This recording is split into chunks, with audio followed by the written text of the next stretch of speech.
आव्हानाला सरकारनं सामोरं जात मराठीने केली पण मग आता ते सहकार्य करायला लागले, त्यांनी परवानगी दिली तर आपण काय सहकार्य करायचं ठरलं? फक्त त्यांच्या रस्त्यावरच्या मुंबईची जाम झाली ती रस्त्यावरच्या गाड्याकडून मुंबई मोकळी करा. त्याच्यामुळे तुम्ही गाड्या काढून सुरक्षित ठिकाणी ग्राउंडवर लावा. तुम्हाला रेल्वेने धुण्याला 5 रुपये लागतील.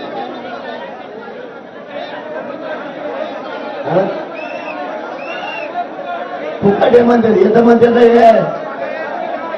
आंदोलकाला फुकट आहे. मग तुम्हाला समजून घ्या, नुसत्या टाळ्याला का ठोको हे थांबरे बोलायला लागले की सुटत हे सांगायचं राहून जातं. पूर्ण अर्धा ऐकत नाही. तुम्ही सुरक्षित ठिकाणी गाड्या लावल्या, तुमचं सामान सुरक्षित ठिकाणी राहील. तुम्ही मुंबईत हिंडून आले किंवा देवाचं दर्शन घेऊन आले किंवा आंदोलनात आले, गाडी सुरक्षित राहील, तुम्ही सुरक्षित राहता म्हणून सुरक्षित ठिकाणी न्या म्हणलं. सीएसटीचे पोरं शांत बसा म्हणून सांगितलं. दुसऱ्यांदा पुन्हा सांगतो, त्यांना म्हणा शांत बसा. तुमच्या गाड्या मैदानावर लिहून लावा. गरीबाच्या पोरांनी मैदानावर लावल्या. तुला जर माझा असेल तर तो गावाकडे जा धिंगाणा कर. मराठीचं वाटोळं करू नको. तुमच्या कोणी ओळखीचा असेल त्याला मराठी त्याचा जाऊन सांगा. इथले जेवढे पोर आहेत तेवढ्या पोराला सांगतो, ही काही पैदास गोंधळ घालणारी यांना मराठी मोठे वाटत नाही. तुम्ही गोंधळ कधी घालाव? सरकारने अडचण आणल्यावर किंवा मी आंदोलन सोडून गेल्यावर मी जागेवर ठाम आहे. तुम्ही गोंधळ घालता म्हणजे तुम्ही मारलेले अवलादी दिसतात तुमच्या. तुम्हाला मोगम मराठीचं वाटोळं करायचंय, रात करण्याचं आहे. कोण भूक होऊ नका. मी जर तिथं आलो ना तर त्याला पळून सुद्धा देणार नाही. ध्यानात ठेवा. तुमचं कोणी ओळखीचं असलं त्याला मला अर्ध्या मिनिटात ते मोकळं कर लवकर. सरकार ऐकत नसल्यावर त्या गोष्टी, मी आंदोलन सोडून गेल्यावर त्या गोष्टी विनाकारण त्याचं कारण सांगतोय बोलायचं. सीएसटी पाशी 25-30 जण आहेत माकडं. त्यांच्यामुळे आपल्या 18 किलोमीटर लोक थांबले तिथे यायचे. हे 2% सुद्धा लोकांनी दिलं. 98% बाहेर येत आणखी मुंबईत यायचे. या भंगार पोरामुळं कोण येते 2-4 जण. ते सरपंच सांगायला गेलं त्याला उलट बोललं. याचा अर्थ हे आपल्यातलं नाही, कारण सरपंच सगळ्या महाराष्ट्राच्या जवळपास लोकांना आंदोलकाला ओळखीत आहे. ते माघारी बोलता याचा अर्थ ते आपल्या आंदोलनातलं नाहीये. आणि आंदोलनातलं असतं ते 1 मिनिटात म्हणलं असतं गाडी तुम्ही सांगता तिथं लावतो. तुम्हाला गोडीत बी आरक्षण द्यायचं मी पहिल्या दिवशी सांगितलं. आणि तगडं मारले तरी आरक्षण पाहिजे. मग तुम्हाला प्रेमाने देतो ना गोडी, तुम्हाला काही गरज आहे का? हे उपास तू कुठं नाही करणारे मायावर म्हणायची वेळ येऊ देऊ नका बरं का. ते आमचे नाही. हे मायावर आणखीन वेळ येऊ द्या नका. मी आणखीन तसं म्हणलेलं नाही. गरीब श्रीमंत सगळे आंदोलक आहेत. त्या सीएसटी बस कुणाचे आहेत ते पटापटा वळखा. त्याला सांगा गाड्या तिकडे निवड लाव. नुसतं रोड झोपजवून त्याच्या 2 जणांनी टाकलेली म्हणते ना मला माहित नाही. खोटी माहिती असू शकते. त्यालाही बदनाम करायचं. पण ते खरं असेल तर ते इतके दुपारात येत आहे म्हणजे आपल्याला येत नाही. त्याला मला लवकर गाड्या काढ. मी जर मग डोकं खोवळू पुन्हा एकदा काय करा, आपल्या माऊली 2-4 जण सीएसटी जा. सरपंच जा भैया तुम्ही बी सीएसटी जा. कोण येते माऊली 7-8 जण जा. तिथं आपले चेहरे ओळखा जा. माऊली कुठे जा तुम्ही बी जा. सातारावाले तुम्ही पण जा. तुमचे असले तुम्हाला ओळखते. सगळ्या जिल्ह्यात 1-1 पोरगा जा रे तिथं. कोणत्या जिल्ह्यातलं ओळखा बरं ते. प्रत्येक जिल्ह्यातला 1-1 पोरगा जा. जास्त जाऊ नका. गोडीला समजून सांगा. काकडे तुम्ही पण जा. संभाजीनगरच्या पण जाईल. हिंगोलीवाले तुमचं 1 जण जा. कोणत्या जिल्ह्यातल्या लक्षात येईल. जा तुम्ही. बापू तुम्ही जालन्याला 1 जण जा तुम्ही.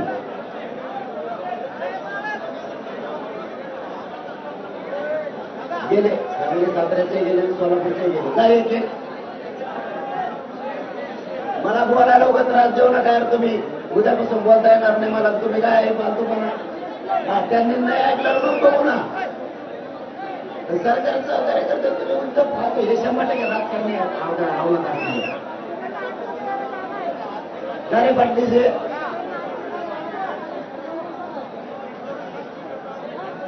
आणखी कोण रे तू हॅलो ड्रायव्हर तुम्ही जाय मग तू पण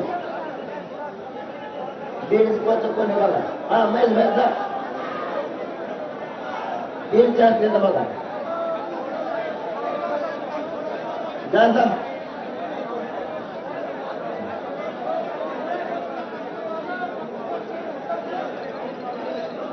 आपले काम करायला लावतो बरं मला भेटायला लावण्यावर खेळ करता शानदार आवला जेव्हा ठेचीन आपले काम करायला लावता का मला तुम्हाला रस्त्यावर काढायला लावायचे त्याचे तुम्हाला टप्प्यातलं नाही देत आपले 7-8 टप्पे ठरले आंदोलनाचे बहुतेक याला टप्प्यात माहित नाही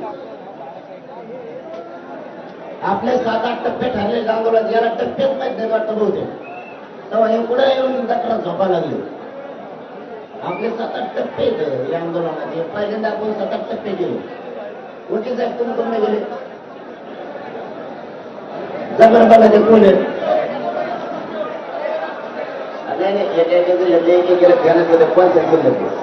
संजयराव तुम्ही पण जा धाराशिवचा कोण आहे बघा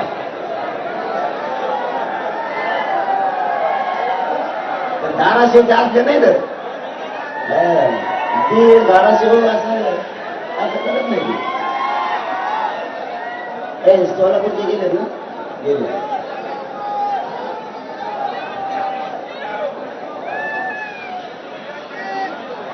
परभणीचा कोण गेला रे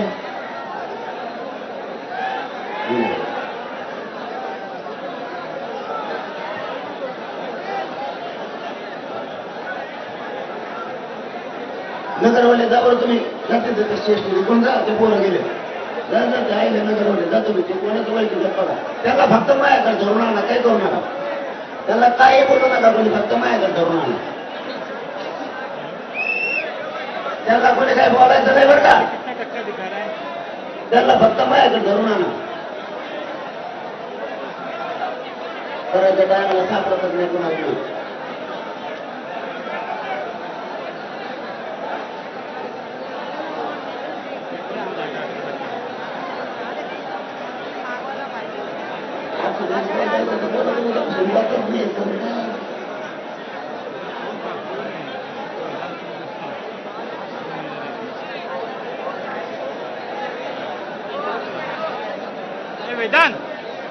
ते नांदेडवाले जा बरं श्रेष्ठ मुलीला नांदेडचं कोणी असं माया कशी वळवळ करायला म्हणजे जवळ कोणता आता ते गावाच्या लोक एकाच्या वर ठिकाणी जाऊ दे असं कसं होऊ शकतं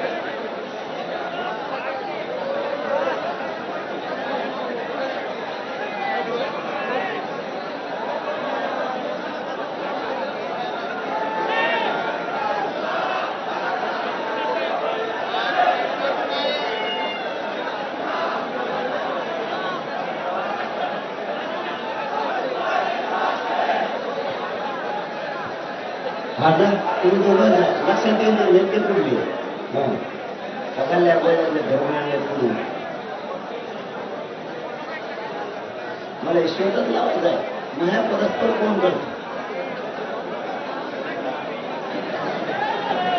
इकडे युनिट कुठे गेले इकडचे मला बॅटरी पाहिजे माझी दोन्ही बॅटऱ्या संपल्यात फक्त 18% बस 18% कधी बंद होईल तर मनोज जरांगे सध्या आझाद मैदानावरून आंदोलकांशी संवाद साधतायत शांतता राखण्याचं आवाहन ते करतायत आमचे सरपंच सांगायला गेले तर ऐकत नव्हते असं जरांगे म्हणाले सगळ्यांनी शांततेनं हे आंदोलन करावं आणि 2-4 जणांमुळे हे आंदोलन विनाकारण बदनाम होतंय असं देखील त्यांनी सांगितलेलं आहे 2-4 लोकांनी पुन्हा एकदा सीएसएमटी कडे जाऊन काही गोंधळ घालणाऱ्या आंदोलकांना शांत करावं असं देखील मनोज जरांगेंनी सांगितलेलं आहे सकाळपासून मनोज जरांगे हे आंदोलकांना शांततेच्या मार्गाने आंदोलन करण्याचं आवाहन करत आहेत पोलिसांना सहकार्य करण्याचं आवाहन करत आहेत छत्रपती शिवाजी महाराज टर्मिनसवर काही गोंधळ झाला होता त्या आंदोलकांना शांत करण्यासाठी देखील काही जणांनी जावं असं देखील आवाहन त्यांनी केलेलं आहे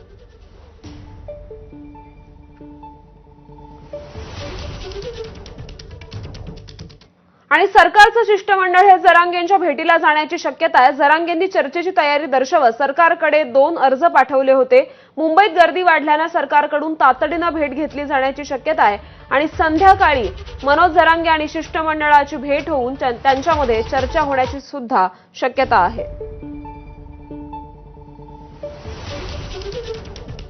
तर मनोज जरांगेंनी आपण या आंदोलनावर आणि आपल्या मागण्यांवर ठाम आहोत अशा प्रकारची भूमिका सकाळीच घेतली आहे आणि आता त्या संदर्भात मनोज जरांगेंशी चर्चा करण्यासाठी सरकारचं शिष्टमंडळ आज संध्याकाळी त्यांना भेटू शकतं. त्यांच्यात चर्चा होऊ शकते. या शिष्टमंडळात नेमकं कोण असेल हे अद्याप स्पष्ट झालेलं नाही, परंतु मराठा आरक्षणासंदर्भातल्या उपसमितीचे अध्यक्ष राधाकृष्ण विखे पाटील हे मनोज जरांगेंना भेटणार का हा प्रश्न आहे.